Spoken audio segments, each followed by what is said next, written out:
नमस्ते विद्यार्थी मित्रों। मैं प्राध्यापक आशिर मुलानी हिंदी विभाग की ओर से आप सभी विद्यार्थी मित्रों का हार्दिक हार्दिक स्वागत करता हूँ।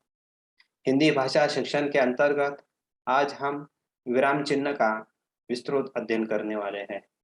विराम चिन्ह का प्रयोग किस प्रकार से करना है, शब्द और वाक्यों में विराम चिन्ह का प्रयोग किस प्रकार से किया जाता है, इसका आज हम विस्तार से अध्ययन करने वाले हैं।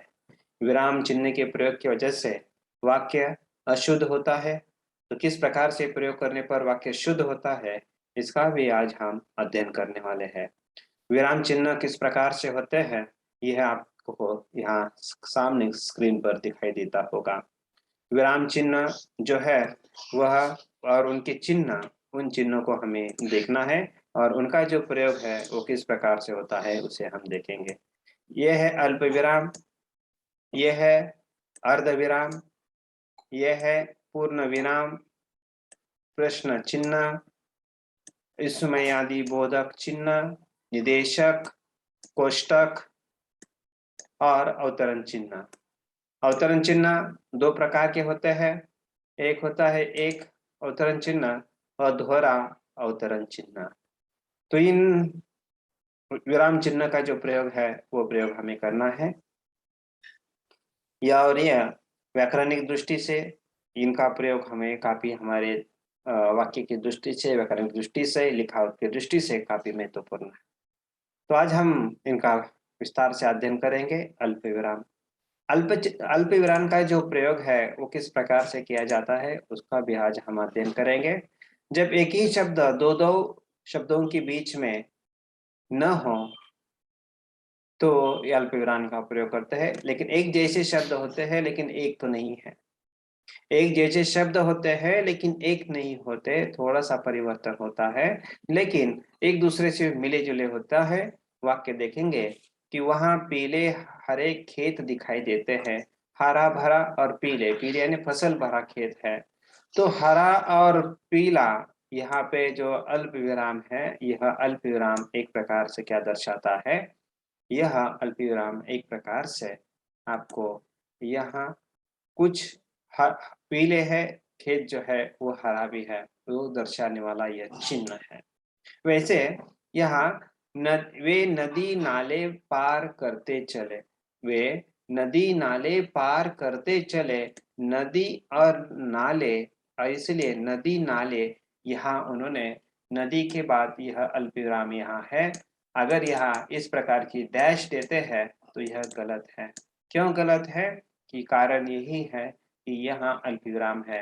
अल्पविराम का कारण यही है कि दूसरा शब्द, दो शब्दों के बीच में यह न हो, दो शब्दों के बीच में अर्थात यह डैश न हो, तो वहां हम अल्पविराम इस प्रकार से उसका प्रयोग करते हैं। कभी कभी वाक्य में जो समुच्चय बोधक शब्द आते हैं और उससे जुड़ा हुआ जो दूसरा वाक्य होता है, तो उसे दर्शाने के लिए भी हम इस समुच्चय बोधक अवयव के पहले हम अल्प विराम का प्रयोग करते हैं। यहाँ अल्प विराम का प्रयोग हमने किया है।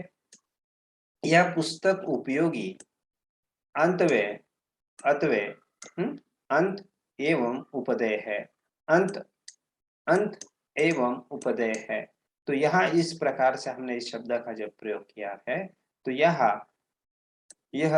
एवं शब्द से हमने क्या किया है, तो इस शब्द ये गलती से आ गया है, यह एवं उपदय है कि उपयोगी भी है और उपदय भी है। उपदय का मतलब है संदेश भी देती है। तो यहाँ गलत आया है, लेकिन यहाँ अल्पविराम जो है वह यहाँ आ गया है। एवं से हमने क्या किया है, शब्दों को जोड़ा हुआ। दूसरा देखेंगे, जब एक ही शब्द भेद तीन या अधिक शब्द आवे, आवे यानी आना, तो उसके बीच में विकल्प समुच्चय बोधक रहे, तब अंतिम शब्दों को छोड़कर शेष शब्दों को हम अल्पविराम का या अल्पविराम चिन्ह का प्रयोग करते हैं। अब एक ही शब्द भेद यानी कौन से शब्द के भेद है, रचना के आधार पर है, तो वो कौन से है, सरल है। तो सरल में अगर सरल है तो तीन प्रकार, सरल संयुक्त मिश्र, अगर सरल संयुक्त मिश्र आते तो इस प्रकार का नहीं चलेगा। संयुक्त ही है, तीनों भी कैसे है, सरल है। तो सरल तीनों है, इसलिए यहाँ अल्पविराम का प्रयोग यहाँ पे आया हुआ है। चातक चंचु, चाचक, हाँ सर, जातक चंचु, सीपी का संपुट, चातक चंचु, सीपी का संपुट, मेरा घट भी भरता। यहाँ पे अगर हम देखेंगे चातक चंचु, यहाँ हमने अल्पविराम दिया, सीपी का संपुट, यहाँ भी हमने अल्पविराम दिया, मेरा घट भी भरता है, और यहाँ हमने दंडक दिया, पूर्ण वाक्य यहाँ होता है। तो यह चातक चंचु, यहाँ भी एक वाक्य समाप्त हुआ, इसलिए अल्पविराम, सीप का संपुट, यहाँ भी हमने अल्पविराम दिया। कहने का तात्पर्य यही है, जब एक से अधिक वाक्य का प्रयोग करते हैं, वो उसी वाक्य को जब हम आगे कंटिन्यू करना है, उसे जोड़ना है, अभी हम मिश्र वाक्य की तरह जोड़ना नहीं है, तो इस अल्पविराम के माध्यम से भी हम क्या करते हैं, वाक्यों को उस साथ में हम जोड़ लेते हैं। इसका जो प्रयोग है वह अल्पविराम के माध्यम से होता है। कभी कभी वाक्य में क्या होता है, तो शब्दों के भेद या शब्दों के भेद से जुड़ जाते हैं, और प्रत्येक शब्द जोड़ी के पश्चात, जोड़ी यानी क्या, पाप पुण्य, दिन रात, सुख दुख, ये शब्दों के जोड़ियां हैं। तो इस प्रकार के भी शब्द जब वाक्य में आते हैं कि ब्रह्मा ने सुख दुख, पाप पुण्य, दिन रात सब देखा है, तो इस प्रकार का जब वाक्य होता है, तो वहां हम क्या करते हैं, सुख दुख, पाप पुण्य, इस प्रकार के जब वाक्य आते हैं, तो हम उन वाक्यों का प्रयोग हम करते हैं, और इन वाक्यों के बीच में विराम चिन्ह का भी प्रयोग करते हैं। इसके साथ साथ जब वाक्य में जो अंक होते हैं, एकेरा अंक है, उसके लिखने के बाद हम अल्पविराम देते हैं, क्योंकि उसके बाद और अंक है, 10 है, दोहरा अंक है, तीहरा अंक है, उसके आगे भी अंक है। तो ये जो दर्शाते अल्पविराम क्या दर्शाता है कि इस अंक के बाद और भी अंक है, इस अंक के बाद और अंक है, इस शब्द के बाद और भी शब्द है। अल्पविराम क्या दर्शाता है कि इन शब्दों के बाद और शब्द है। इन वाक्य जब अल्पविराम, जब वाक्य समाप्ति के बाद हम अल्पविराम वाक्य देते थे नहीं, उसके बाद भी वह वाक्य है।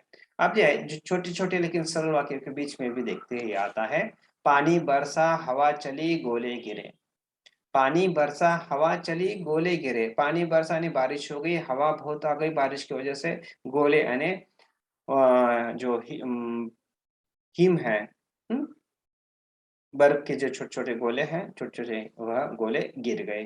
तो यह अक्सर देखेंगे तो मई के महीने में इस प्रकार से होता है, और आज का जो मौसम है, जो वर्तमान दिन में चल रहा है, तो उसी प्रकार का वातावरण बना हुआ है।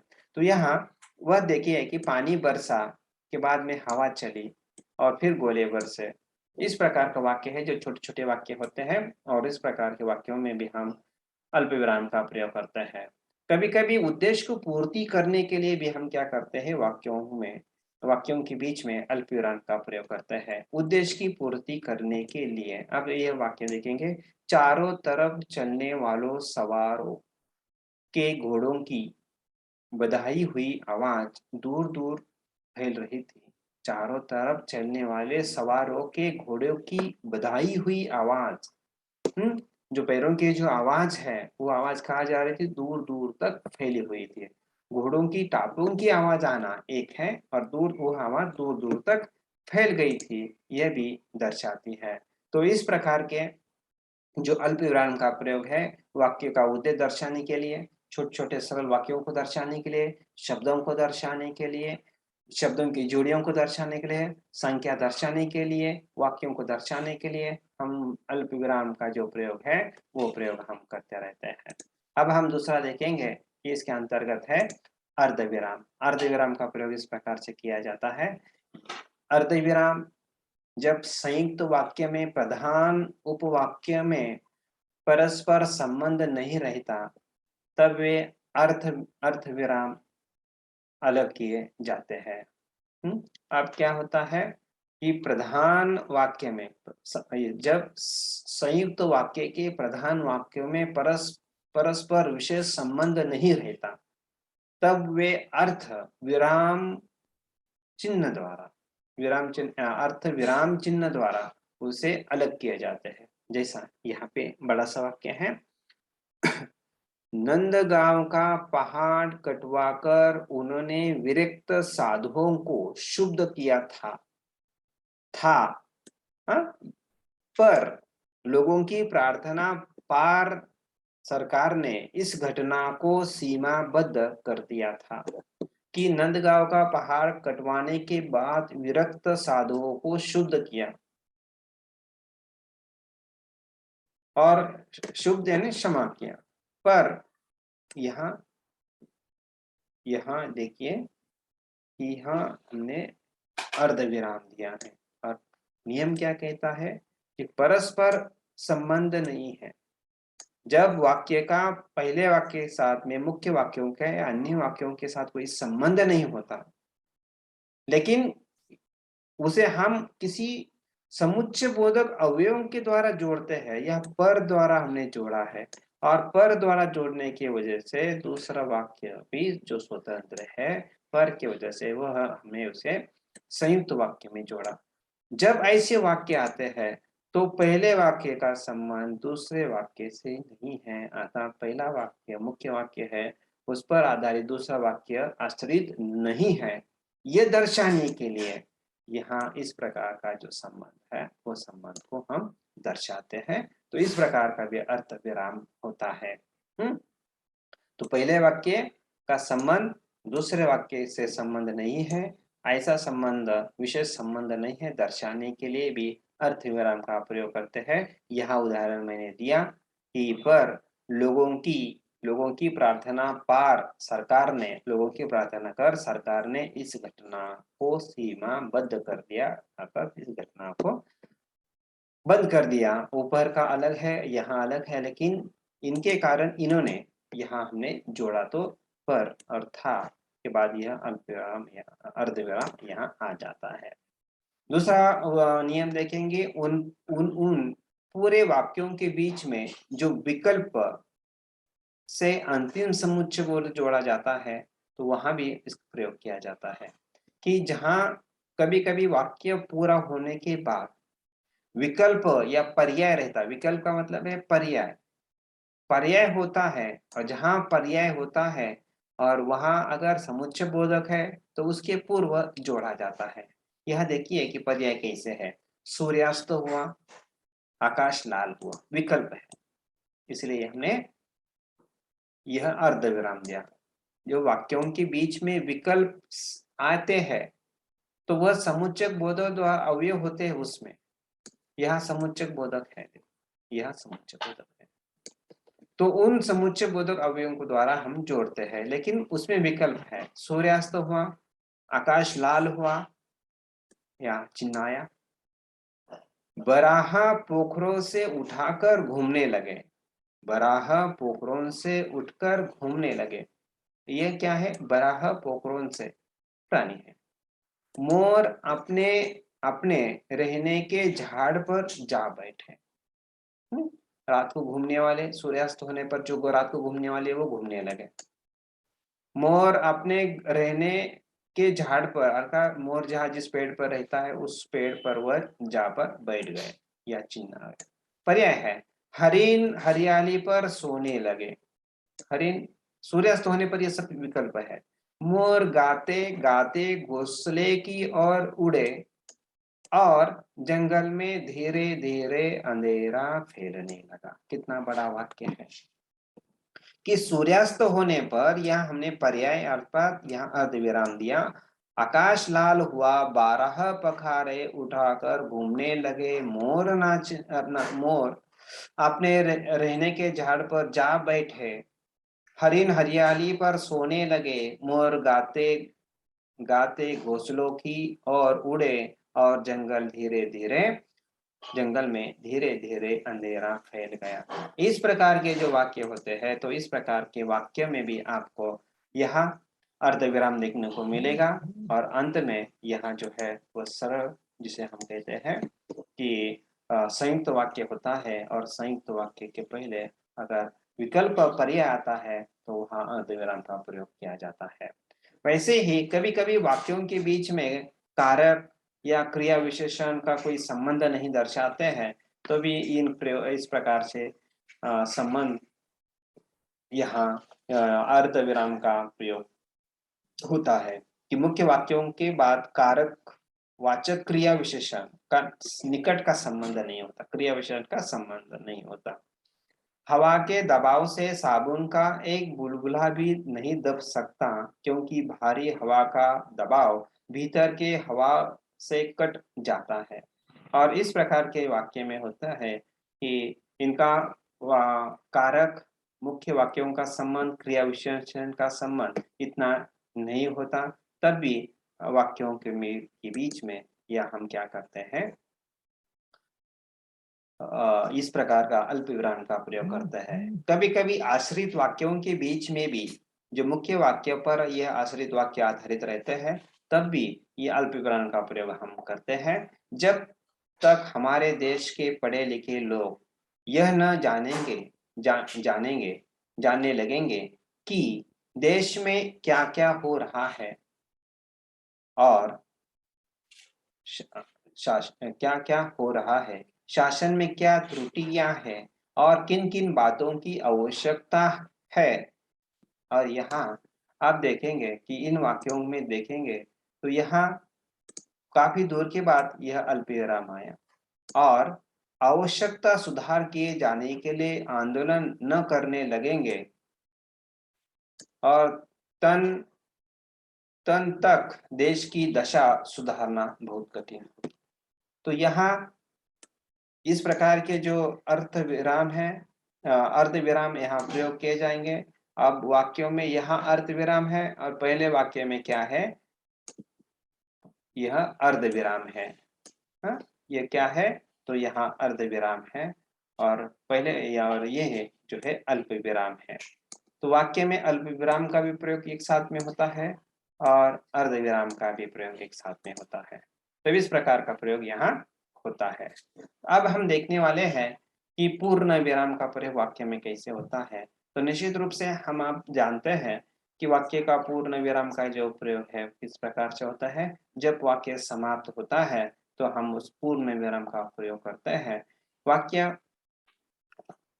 देखते हैं कि वह कल घर जाएगा, वाक्य समाप्त हुआ, क्रिया पूर्ण हो गई, तो हमने क्या किया, वाक्य वहां पूर्ण विराम का चिन्ह दे दिया, जिसे हम दंडक कहते हैं।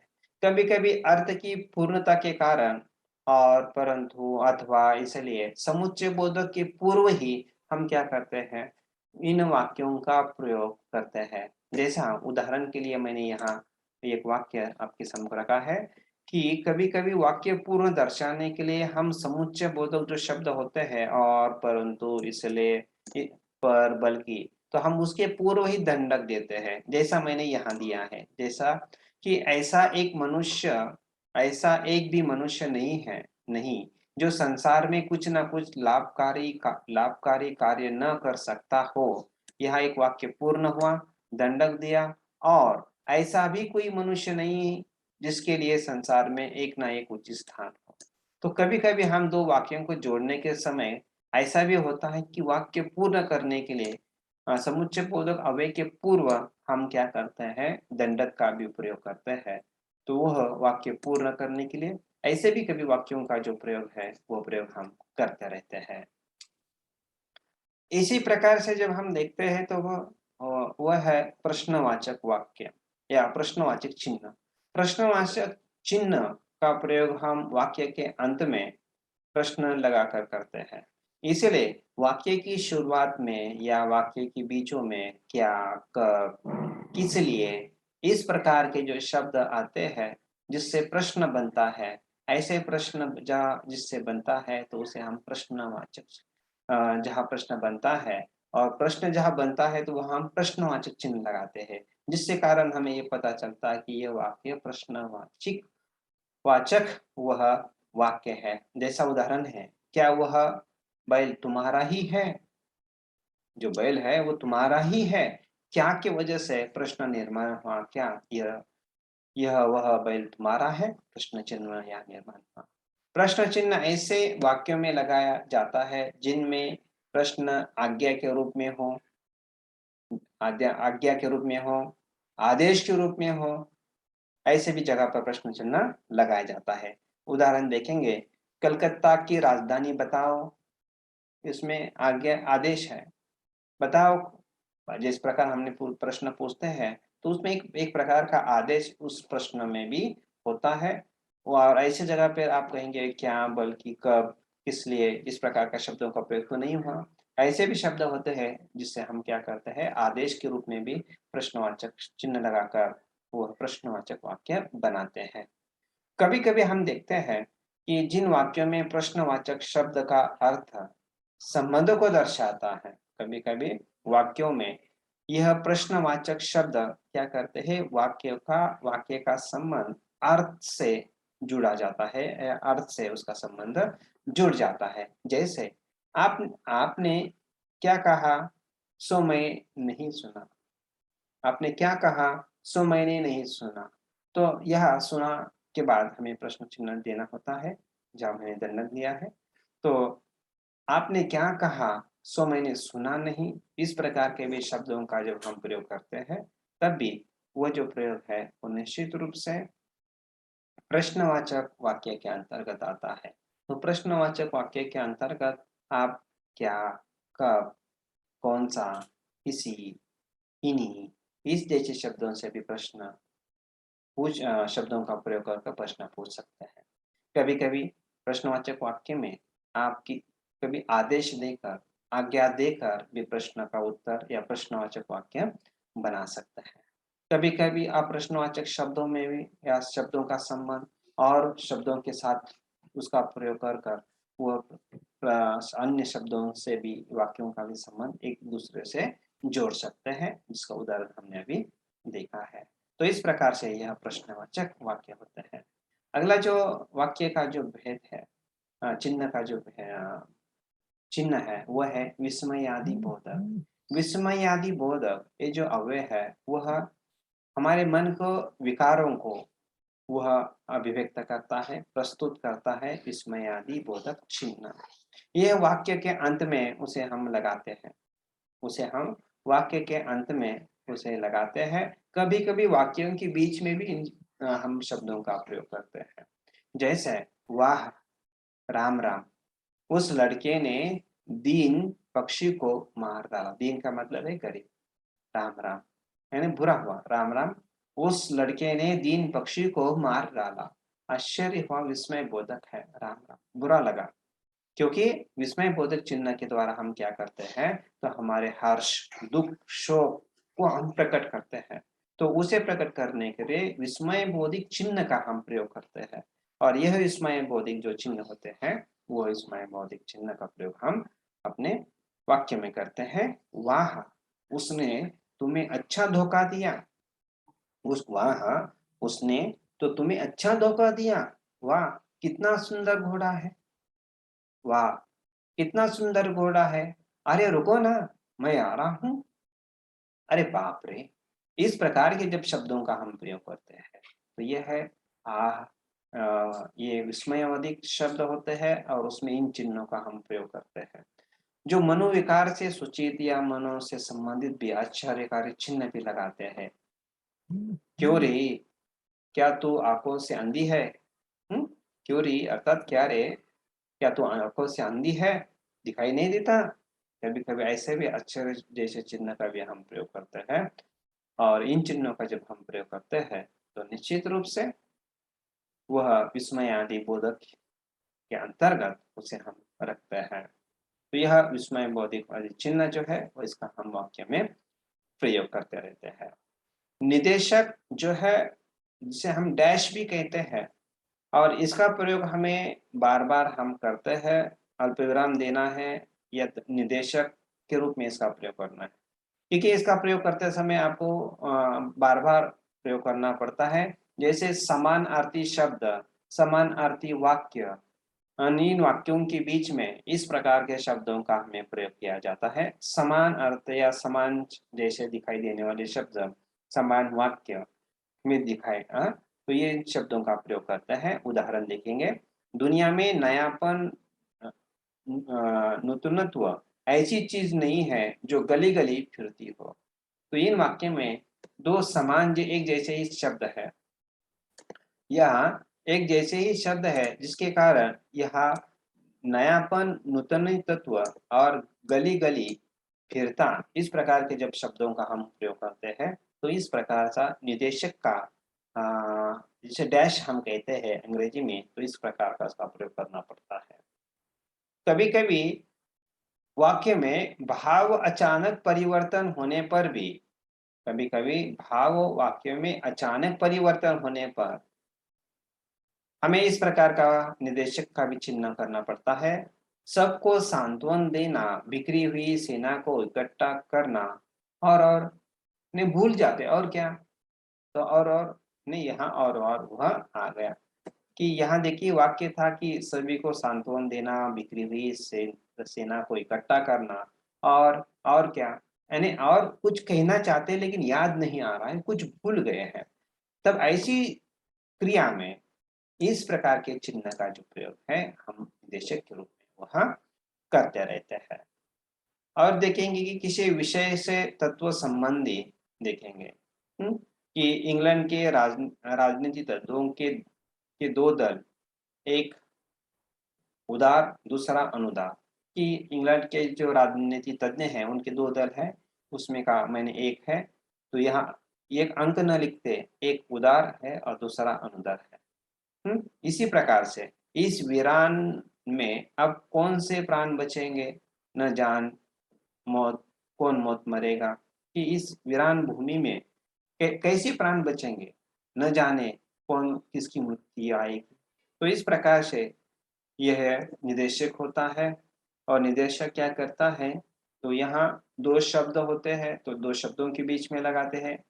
वाक्य में जब बात आते हैं समानार्थी शब्द, कभी कभी ऐसे होता है कि वाक्यों के बीच में अचानक कोई भाव परिवर्तन हुआ या कुछ अगर भाव परिवर्तन हुआ तो इस उस समय भी इस प्रकार का शब्द आते हैं। और कभी कभी ऐसे होते हैं जो तत्संबंधी बातें होते हैं, हाँ, उससे संबंधित, उस घटना से संबंधित अन्य और दो चीजें निकली हुई है।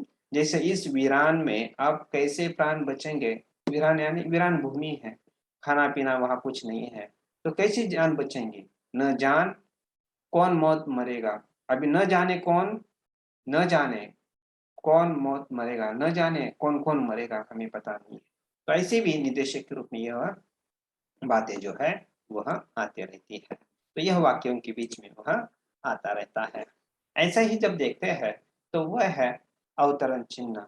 अवतरण चिन्ह का जो प्रयोग है वह प्रयोग हम वाक्यों के बीच में भी हम करते हैं, और वाक्यों के बीच में अवतरण चिन्ह का प्रयोग हमें करना है। अब यहाँ अवतरण चिन्ह यह दो बार आ चुका है, लेकिन पहला है जो है यहाँ कोष्टक करके है, लेकिन यहाँ आया है अवतरण चिन्ह। अब है यह अवतरण चिन्ह के जगह पे, यहाँ पे जब हम देखेंगे तो यहाँ कोष्टक है। कोष्टक क्या है, कोष्टक है। सावन कोष्टक चिन्ह, यह हमें ध्यान में रखना है कि यह कोष्टक चिन्ह है। कौन सा कोष्टक है, कोष्टक का इस प्रकार से यह होता है, यह उसका चिन्ह है। यह जो है वह नहीं, ये नीचे वाला है, थोड़ा सा पेंटिंग मिस्टेक हो गया। ये कोष्टक चिन्ह है। अब क्या करते हैं, इनका प्रयोग हमें करना है तो इस प्रकार से करना है। कैसे, कोष्टक का जब हम प्रयोग करते हैं तो यहाँ कोष्टक का प्रयोग करते समय कोई वाक्य लिखते हैं, तो वाक्य लिखते समय इनका प्रयोग होता है कि वाक्य लिखते समय उसका समानार्थी शब्द अगर हमने कोष्टक में ब्रैकेट में लिखा तो हमें पता चलता है कि उसका अर्थ क्या है। जैसे अफ्रीका के निग्रो लोग अधिकतर इन्हीं की संतान है, अफ्रीका के निग्रो लोग, जिसे क्या कहते हैं, हबशी। हबशी, तो हबशी को मैंने क्या किया, तो मैंने इसको इन ब्रैकेट कर दिया। तो इस प्रकार का जब प्रयोग हम करते हैं तो यह हबशी का प्रयोग करते हैं तो अनजाने रूप से वो क्या है, एक प्रकार से वह ब्रैकेट है, कोष्टक में हमने उसको लिख दिया। उसी प्रकार का दूसरा वाक्य, इस कॉलेज में एक रईस किसान का लड़का पढ़ता है। अब इस कॉलेज में रईस किसान का अर्थात बड़े जमींदार, यह मैंने बड़े जमींदार लिखा और वो कहा लिखा, कोष्टक में लिखा। तो यह कोष्टक चिन्ह का प्रयोग हम वाक्य में इस प्रकार से करते हैं। कभी-कभी नाटकों में के संवाद या भाव लिखते समय भी हम इस प्रकार से लिखते हैं, या कभी-कभी लिखते हैं आनंद से, दर्द भरी आवाज। फिर संवाद है, इंद्र का संवाद है, और वो आनंद से कहता है, अच्छा देवसेना सज्जित हो गई आनंद से। अब यह आनंद यानी उत्साहित होकर, ये उसका कहने का तात्पर्य है। तो इस प्रकार का भी प्रयोग है जो कोष्टक में लिखते हैं तो वाक्य पूर्ण करने के लिए हम उसका प्रयोग करते हैं। दूसरा है इसमें अवतरण चिन्ह। अवतरण चिन्ह का भी प्रयोग होता है जो जिसे हम कहते हैं उद्धरण। ये उद्धरण कभी कहावतें, कभी कहावतें, कभी किसी लेखक या किसी साहित्यकार का मत, कवि का मत लिखने के लिए हम इस प्रकार के उदाहरण का प्रयोग करते हैं। और यह उदाहरण का प्रयोग करते समय उस बालक को सुलक्षण देखकर सब लोग यही कहते हैं, यह मैंने यह उदाहरण दे दिया। क्या कहते हैं? होनहार विद्वान की हाथ चिकने पात। यह वाक्य है जो किताब में से हमने जैसे वैसे उठाया है कि व्यक्ति के बारे में क्या कहते हैं। तो ऐसे दर्शाने के लिए ये लोग कहते हैं, जैसा कि यहाँ मैंने कहा कि निराला के बारे में महादेवी वर्मा कहती है, और मैं क्या कहती है, तो उनका वाक्य मैं यहाँ कोट कर कर इस प्रकार के विराम चिन्ह, इस प्रकार से मैं विराम चिन्ह उदाहरण को इस प्रकार से अवतरण देकर उनकी बात यहाँ स्पष्ट करूंगी। तो इस प्रकार के चिन्हों का भी हम क्या करते हैं, प्रयोग करते रहते हैं। तो यह प्रयोग करते समय हम इनका प्रयोग करते हैं, और साहित्य जो गलतियां होती है उस गलतियों को बचने की जो कोशिश है वो कोशिश हम करते रहते हैं। और इसके माध्यम से ही जो कुछ गलतियां हैं उन गलतियों को हम सुधारने की कोशिश करते रहते हैं। और इन चिन्हों का इस प्रकार से हमें प्रयोग करना होता है। और इन सभी को लेकर आपके मन में अगर कोई प्रश्न है चिन्हों को लेकर जो हमने अभी तक देखा हुआ है, तो आपके मन में कोई सवाल है चिन्हों को लेकर, तो आप पूछ सकते हैं। तो आज हम यहाँ रुकेंगे। आपके प्रति बहुत बहुत धन्यवाद।